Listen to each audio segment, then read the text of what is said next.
The battle against the forces of Arcadina had turned into a slaughter. The Baymardian artillery rained down for 45 minutes, leaving the field a hellish landscape of smoke and despair. Landon Barn, the king who once planned for greatness, felt his foundation crumble. His army was decimated, and the realization that his own son, Landon, had engineered this destruction dawned on him with bitter irony.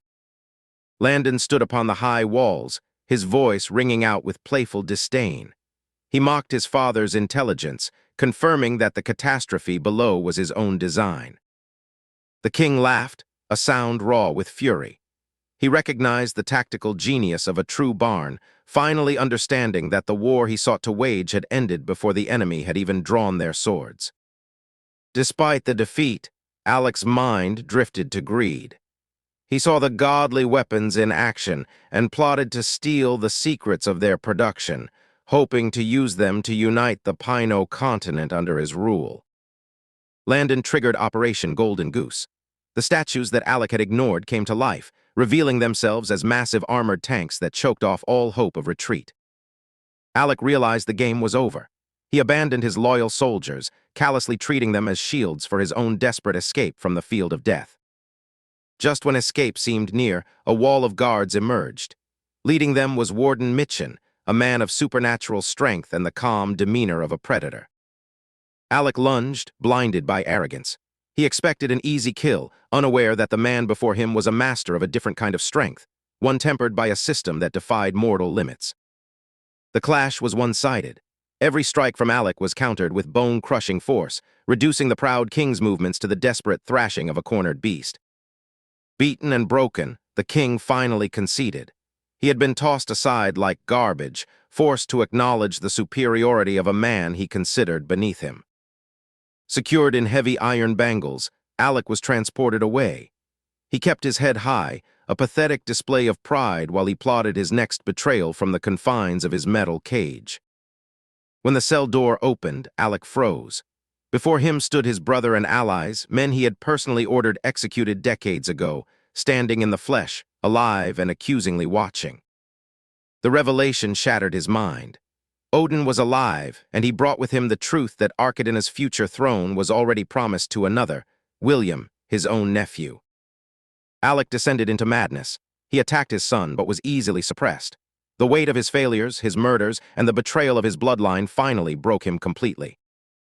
Elsewhere, the streets were alive with trade. The influence of Baymard was everywhere, from new fashion trends to pet care, as the capital hummed with a different kind of energy. Prince Sky arrived in the city, blinded by his own narcissism. He prepared to charm Queen Penelope, convinced that his looks alone would win her heart and secure the throne. Sky pampered himself with modern soaps and creams, enamored by his own reflection. He firmly believed that once Penelope saw him, she would abandon her current life to be with him. When Sky finally reached the palace, he was met not with servants, but with cold, disciplined soldiers who insisted on standard protocol, deeply offending the prince's delicate ego. He finally gained an audience. Sky strode forward like he owned the building, expecting a romantic welcome, but was met only with the queen's cold, businesslike impatience. The fool made his move, insulting her betrothed and offering a pittance as a dowry. He clearly had no idea that the woman he was insulting was a warrior who had been waiting for a reason to strike. Without a word, she struck. The prince crumpled, blood spraying from his broken nose, his smug expression replaced by a look of pure, agonizing shock. He challenged her to a spar, hoping to save his dignity. He was wrong.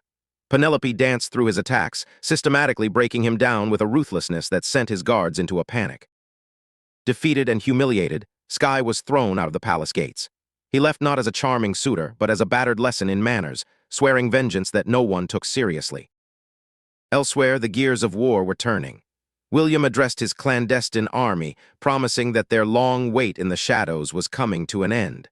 The march on the capital was imminent. In the shadows of the palace, another queen sharpened her blade.